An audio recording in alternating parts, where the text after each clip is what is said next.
गाडी ही राहिनी असं धक्ताच हात वर कर देऊ म्हणजे गाडीवाला बी ब्रेक मारस. गाडी निघ जाणी दोन्ही हात वर कर निघ रे ओ काका असं टाईमवर. एक जिजाऊ साहेब होती जी तुम्हाला पदर आड घालून दूध पाजत होती. सध्याच्या जिजाऊंकडे पदर शिल्लक नाही. राजे जन्मालाच येऊ नका. काय मत आहे तुमनं काय मत आहे? मी बोल राय नव्हते खरं आहे ना? खरं आहे ना? नाही बा 41 वायबार नको जावले असं म्हणणं आहे म्हणून.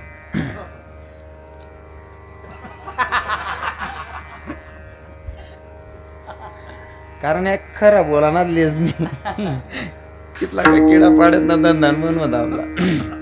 त्या मोबाईल की राहणार मी 41 लई जासू मरार राजे जन्माला यायच्या अगोदर आपल्याला गरज आहे जिजाऊ साहेबांनी. का जिजाऊ साहेबांची काय गरज आहे? राजे जेव्हा तुम्ही जन्माला आले तेव्हा एक जिजाऊ साहेब होती जी तुम्हाला पदराळ घालून दूध पाजत होती. आता सध्याच्या जिजाऊंकडे पदरच शिल्लक नाही. राजे जन्मालाच येऊ नका. माया हो तुम्हाला एक गोष्ट सांगेल. तुम्ही माझ्या माया माझ्या बहिणी आहात. तुम्ही काय माझ्यासाठी परक्या नाहीत. कारण मी पण काना देशाचा तुम्ही पण कान्या देशातल्याच आहात. म्हणून तुम्ही माझ्या माया माझ्या बहिणी आहात. माणसाची इज्जत वाढवायचं तुमच्या हातात आहे. थोडक्यात सांगू का? याचा टोपीवाला बाबा राहतस ना, यासने जर तुम्हाला डोक्यावर पदर दे केली ना तुम्हाला डोक्यावर ना पदर दे किस नाही टोपीवाला बाबा इथली इज्जत वाढाय टाकतस ना. तुम्ही आई साड्या नेसतीस गरमा. या साड्या कितल्या नाही होतील बरं बहिणी सोन? तुम्हाला अंदाज 400-500 रुपयांनी साडी होईल. बरोबर आहे ना? बरोबर आहे ना? 500-600 रुपयांनी साडी होईल. 6 मीटरनी सोनान चैन त्या पोऱ्यानं समोर अशी फिरवतात. बरोबर पोऱ्यानं हात सोडा पटकन चैन धरली ना. पण जवळ चैन धरी ना तो त्यान हात नाही 5 ग्रॅमनी अंगठी खाली पण नाही. तपास लावा. शिजर करता करता नर्सन हात माई उपाट डेल होती त्या भाऊ. हा कशाचा परिणाम आहे? कशाचा परिणाम आहे? मायबाप जर चोरटे तर पोरग कसं जन्माला येणार आहे? मायबापांचे संस्कार लेकरांवर पडतात. म्हणून आपण सावधगिरी बाळगली पाहिजे. बरोबर आहे की नाही? लेकरं चांगले जन्माला आले पाहिजे. हिताला जागणारे तर त्याच्यासाठी मायबापांची खूप सुद्धा पवित्र असावी लागते. थोडक्यात सांगेल. राजे छत्रपती शिवराय जन्माला आले. आजचा प्रत्येक तरुण गाडीवर लिहितो राजे जन्माला या. घरांवर पण लिहिलं जातं काही हो. वस्तू घेतल्याच्या नंतर लिहितात राजे पुन्हा जन्माला या. राजे जन्माला येतील ही राजांना बोलवल्याच्या नंतर. पण राजे जन्माला येतील राजांचं तुम्ही नाव घेतात. पण कधी राजांना बोलवण्याच्या अगोदर आपल्याला गरज आहे ती जिजाऊ साहेबांची. का गरज आहे? कारण जिजाऊ साहेबांचे संस्कार तसे होते म्हणून राजे छत्रपती शिवराय घडले. पुढचं जास्त बोलत नाही. विठ्ठल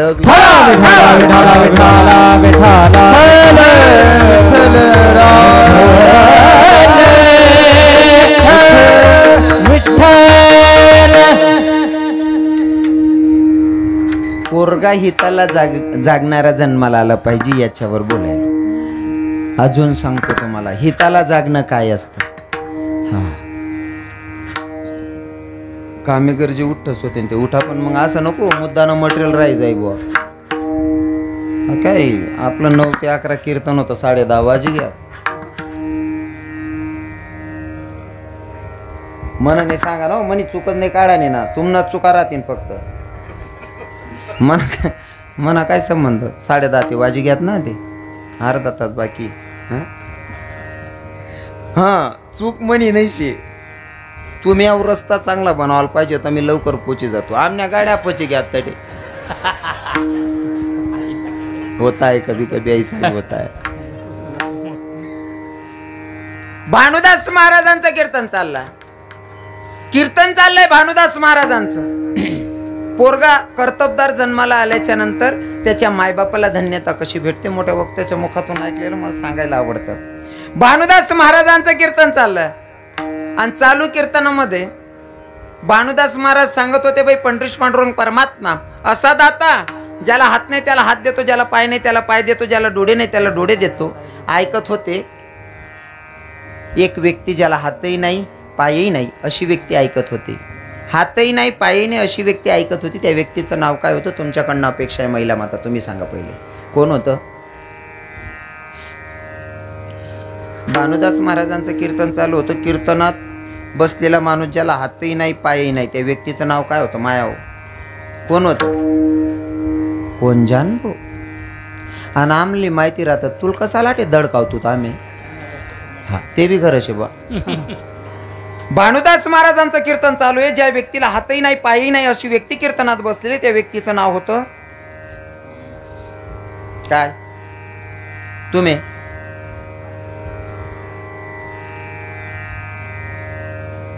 कोण? बाकी नसले असं वाटत सांगी देऊ बा पण चुकाय घे त्यावर निज दकाच. कीर्तन ऐकत होते कुर्मदास.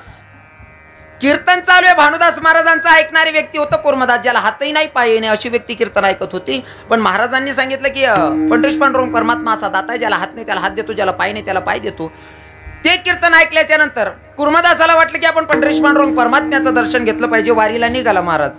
वारीला जात असताना हातही नाही पायही नाही लोटांगण घालत घालत जात होता माणूस. हात बी नाही पाय बी नाही तो लोटांगण घालत घालत जाय राहता वारीले. कोण जाय राहता? ज्याला हात बी नाही पाय बी नाही तो जाय राहता.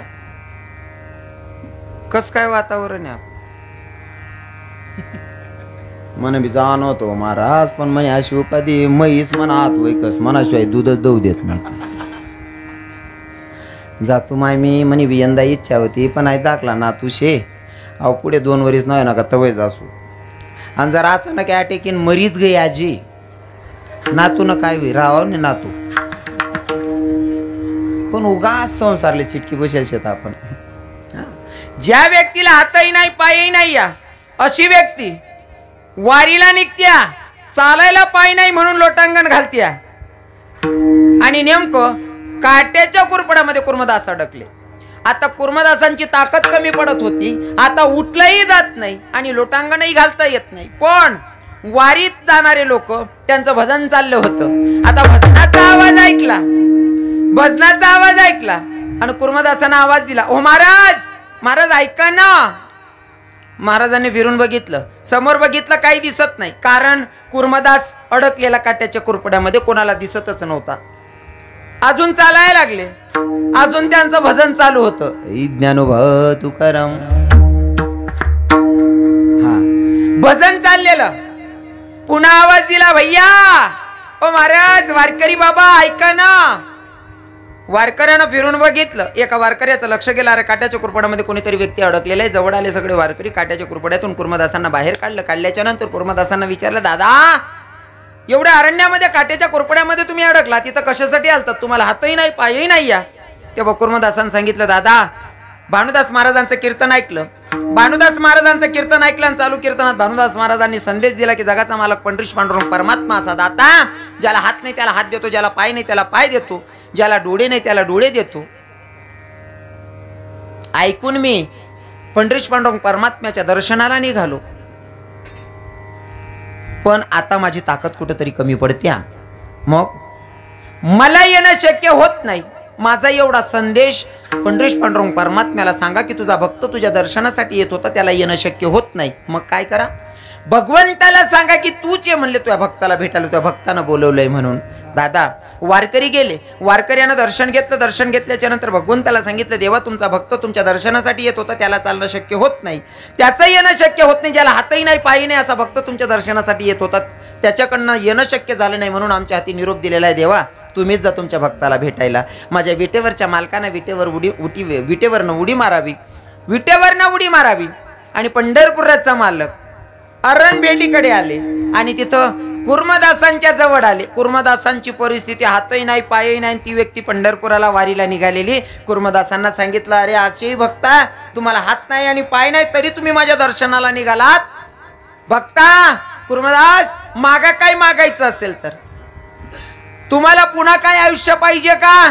तुम्हाला हात पाय पाहिजे का? कुर्मदासांनी सांगितलं देवा आता मागण्याची इच्छा संपली, मेली.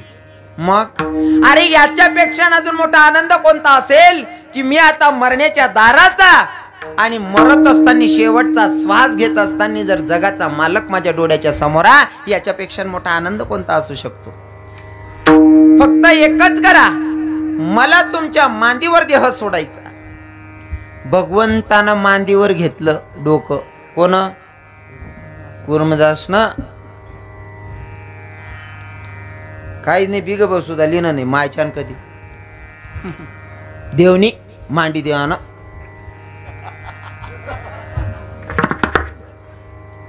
बाकी ना शिलगावाना सुद्धा पैसा लेतच समजी राय ना का मन बोलणं हा बेकार काम शे नरू बाबा शिलगावाना सुद्धा पैसा लेतच बाकी ना मग मनात ना दाग दिलं होता शेवटलं पाणी मी दिलं होतं ना शेवटलं पाणी दिलं होतं म्हणजे कार तुका दाखल पण पाणी येर खंदी राहता का हा तुला हातमा सिद्ध पाणी द्यायला तुला नुसतं धडकाव नाही तरी सुद्धा हिसा माग राहा ना ओ उल गेल वावर समजदारी मध्ये ना तो भाग वेगळा शेवा आधी कसं आहे रास कोणी कोणी इच्छा देवाने तर ते ठीक शे बरोबर आहे की नाही गणपती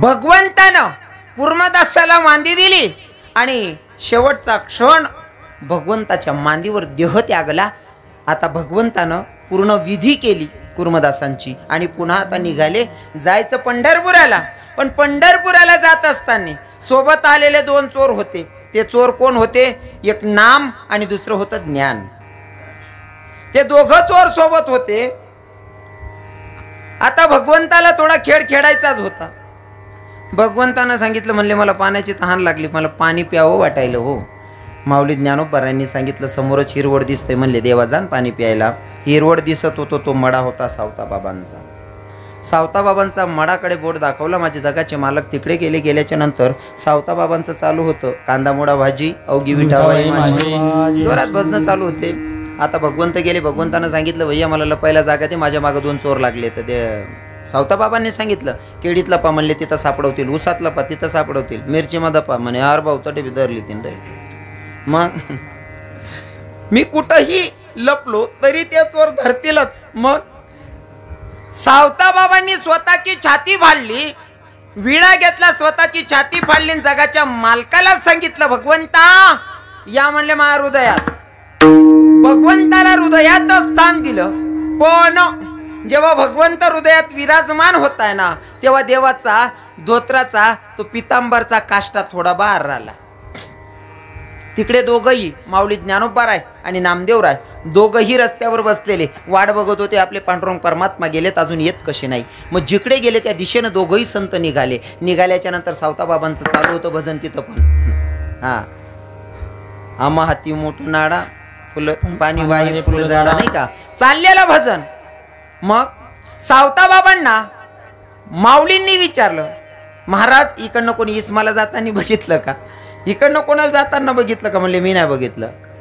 अहो खरं सांगा ना मी नाही बघितलं तोपर्यंत माऊलींचंच लक्ष गेलं नामदेवरायांना सांगितलं नामदेवराय अरे हा महात्मा खोटं बोलतोय पण माणूस साधारण नाही या यो महात्मा साधारण नाही म्हणे काय अरे बघितलं नाही भगवंताला असं म्हणतोय हा पण भगवंत या माणसाच्या हृदयात या माणसानं बसवलाय म्हणे कसं कळलं भगवंत विराजमान आहे भगवंताचा तो पितांबरचा काष्टा दिसतोय आपल्याला बाहेर नामदेवरायांच्या डोळ्यात अश्रू माऊली ज्ञानोबारायांच्या डोळ्यातही अश्रू होते आपण देवाच्या एवढ्या नजदीक आहोत पण जे आपल्याकडनं झालं नाही ते या संतानं करून दाखवलं स्वतःची छाती फाडून जगाच्या मालकाला विराजमान केलं जगाच्या मालकाला विराजमान केलं माऊली ज्ञानोबारायांच्या डोळ्यात अश्रू होते माऊली ज्ञानोबाराय म्हणत होते अरे काय संत आहे म्हणले महाराज धन्यता द्यावी तेवढी थोडी तेवढा नामदेवराय म्हणतात धन्यताची माता धन्यताची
नंबर बाबा.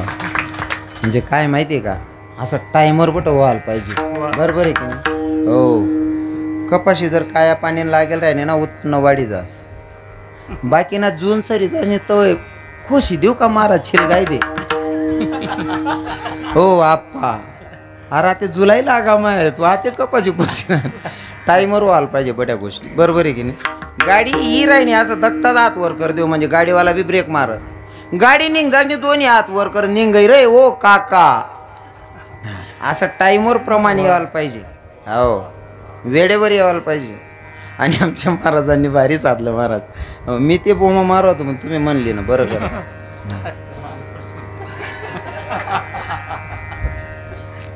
मी हे शब्द का वापरे राहिलो जुना जुना या तताने जायला पाहिजे बा. ते इथलं गोड बोलेलेत ना तताना मन सांगे भयान भारी विचारा. खरंच मायच्यान कधी त्याच ना बोलता सपोर्ट होता मला आपलाच ना सांगे त्याच ना बी.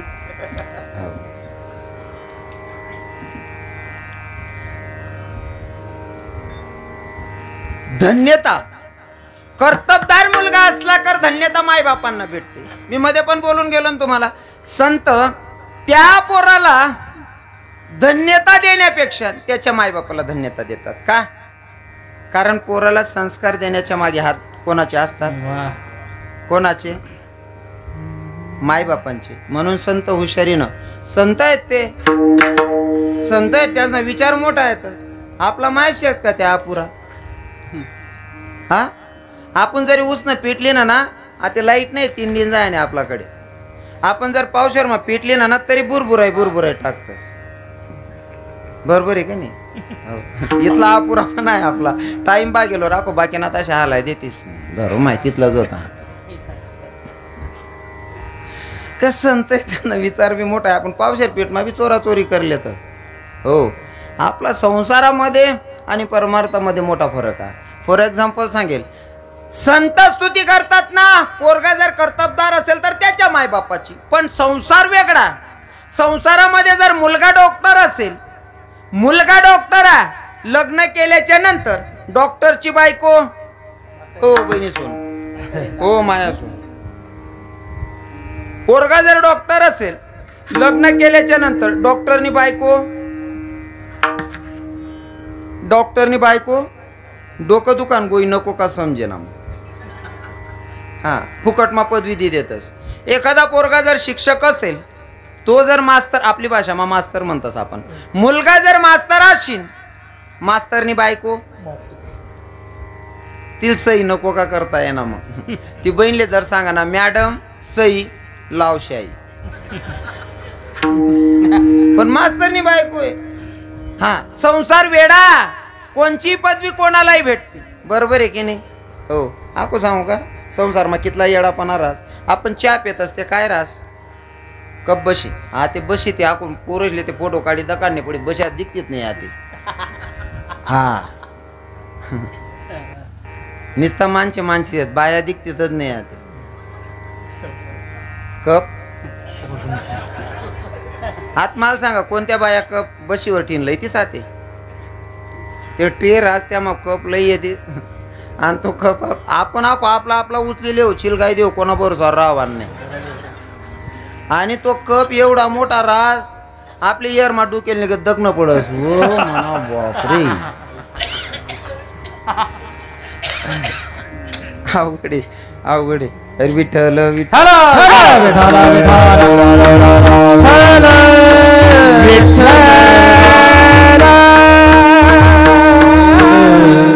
अगोदर कप आणि बशी सोबत द्यायची. ती बशी आज जर या हातात असेल तर काल दिन दुसरा हात माझा आहे. बरोबर आहे की नाही? म्हणजे कोणाही साल कोणती जाय माहीत राहे का 2-4 बशा राहत आज येणे ती फिरत राहे. ती बशी काय करत ती एक जागावर बसस का? बरोबर आहे ना? दुसरा हात फिरत राहस ना ती तरी 3 नाव बशी. संसार आहे. जे गाड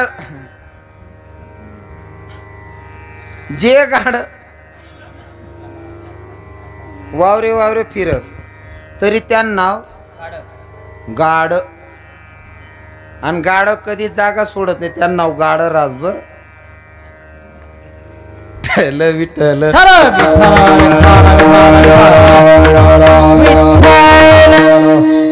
बाकी 2-4 जणांना समजणं मला काय म्हणा नव्हतं ते.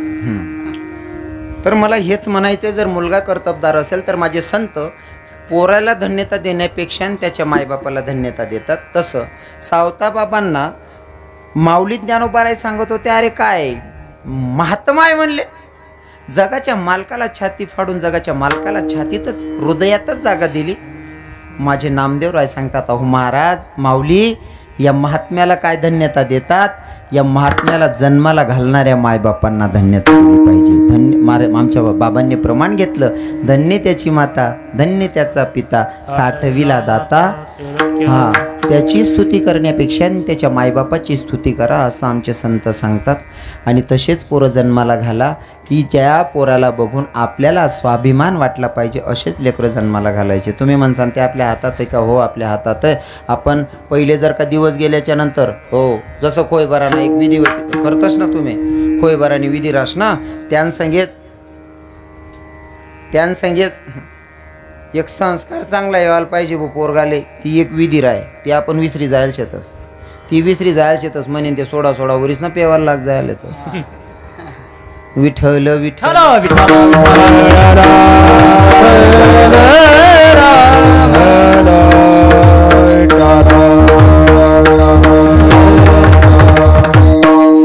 हे झालं संतांचं प्रमाण. आता तुम्हाला तुमच्या भाषेत पटवायचं असेल तर राजे छत्रपती शिवराय जन्माला आले. राजे छत्रपती शिवराय आजही प्रत्येक तरुण सांगतो राजे पुन्हा जन्माला आहे, राजे पुन्हा जन्माला आहे. राजे येण्याच्या अगोदर आपल्याला गरज आहे जिजाऊ साहेबांची. जिजाऊ साहेबांची काय गरज आहे? का गरज आहे जिजाऊ साहेबांची? सगळ्या मायांच्या पाया पडून माफी मागेल, सगळ्या बहिणींच्या पाया पडून माफी मागेल. मला तुम्हाला अजिबात दुखवायचं नाही, मला फक्त माझ्या धर्माची संस्कृती सांगायचं आवडतं आणि ती टिकली पाहिजे. पहिले तर सगळ्या बहिणीसले सांगस मी, राग कोणीच दारान नाही म्हणा बोलेल ना, राग येऊ नाही ना बहिणी सोन पक्क ना, कारण मी तुमले म्हण्या माया म्हण्या बहिणी समजीश नाही बोलसू, राग नका दर्जात बहिणी सोन. राजे छत्रपती शिवराय जन्माला आले ना, राजे छत्रपती शिवराय जन्माला आले त्याच्या अगोदर आपल्याला जिजाऊ साहेबांची गरज आहे. त्याचं कारण असं आहे, राजे छत्रपती शिवराय जन्माला आले ना तर जिजाऊ साहेबांचे संस्कार तसे होते. कसे संस्कार होते जिजाऊ साहेबांचे? राजे जेव्हा तुम्ही जन्माला आलात ना, राजे जेव्हा तुम्ही जन्माला आलात तेव्हा एक जिजाऊ साहेब होती जी तुम्हाला पदराड घालून दूध पाजत होती. राजे जेव्हा तुम्ही जन्माला आलात तेव्हा एक जिजाऊ साहेब होती जी तुम्हाला पदराड घालून दूध पाजत होती. सध्याच्या जिजाऊंकडे पदर शिल्लक नाही. राजे जन्मालाच येऊ नका. काय मत आहे तुमनं काय मत आहे? मी बोल राय नव्हते, खरं आहे ना? खरं आहे ना? नाही बा 41 वायबार नको जावले असं म्हणणं आहे म्हणा.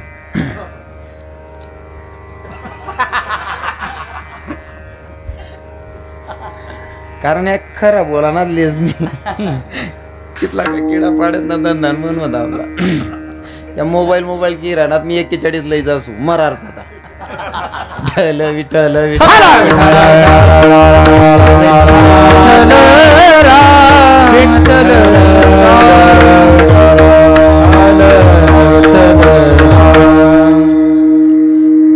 राजे जन्माला यायच्या अगोदर आपल्याला गरज आहे जिजाऊ साहेबांनी. का जिजाऊ साहेबांची काय गरज आहे? राजे जेव्हा तुम्ही जन्माला आले तेव्हा एक जिजाऊ साहेब होती जी तुम्हाला पदराळ घालून दूध पाजत होती. आता सध्याच्या जिजाऊंकडे पदरच शिल्लक नाही. राजे जन्माला येऊ नका. माया हो, तुम्हाला एक गोष्ट सांगेल, तुम्ही माझ्या माया माझ्या बहिणी आहात. तुम्ही काय माझ्यासाठी परक्या नाहीत, कारण मी पण काना देशाचा, तुम्ही पण कान्या देशातल्याच आहात. म्हणून तुम्ही माझ्या माया माझ्या बहिणी आहात. माणसाची इज्जत वाढवायचं तुमच्या हातात आहे. थोडक्यात सांगू का, याचा टोपीवाला बाबा राहतस ना, यासने जर तुम्हाला डोक्यावर पदर दे केली ना तुम्हाला डोक्यावर ना पदर दे किसने टोपीवाला बाबा इथली इज्जत वाढाय टाकतस ना. तुम्ही आई साड्या नेसतीस गरमा, या साड्या कितल्या नाही होतीन बरं बहिणी सोन? तुम्हाला अंदाज 400-500 रुपयां साडी होईल. बरोबर आहे ना? बरोबर आहे ना? 500-600 रुपयां साडी होईल. 6 मीटरनी साडी 600 रुपयांनी. हे म्हणवा बरोबर बाबा, बरोबर आहे ना? त्या पुरा तयारी माहित अहो काय बोलीन काय दांगडो करीन दोतरलीन पयाल बरं. टेन्शन नका लिहा तुम्ही, सांग दे ना मी शपथलीच सांगेल तुमच्या मनामुळे काय का त्रास होय ना घरपटी राईपट तिथलं करटी येले आपण. टेन्शन नका. आपला म्हाताराने 48 एकर समाई ठेवायची, बाकी ना काय अजून आपला अलग जमावायले.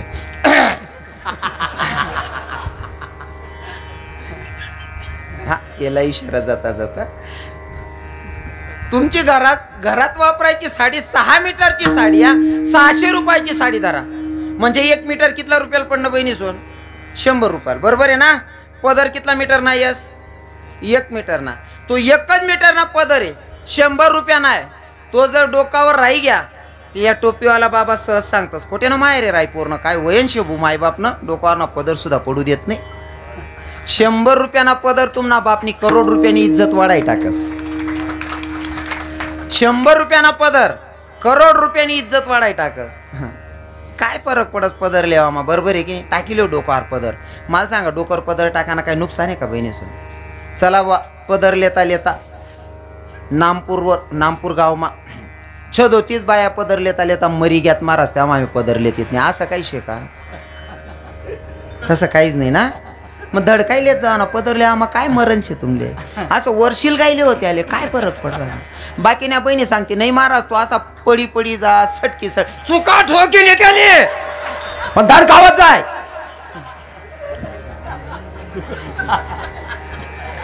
पलोल्या मग काय फरक पडणार ना तुमले?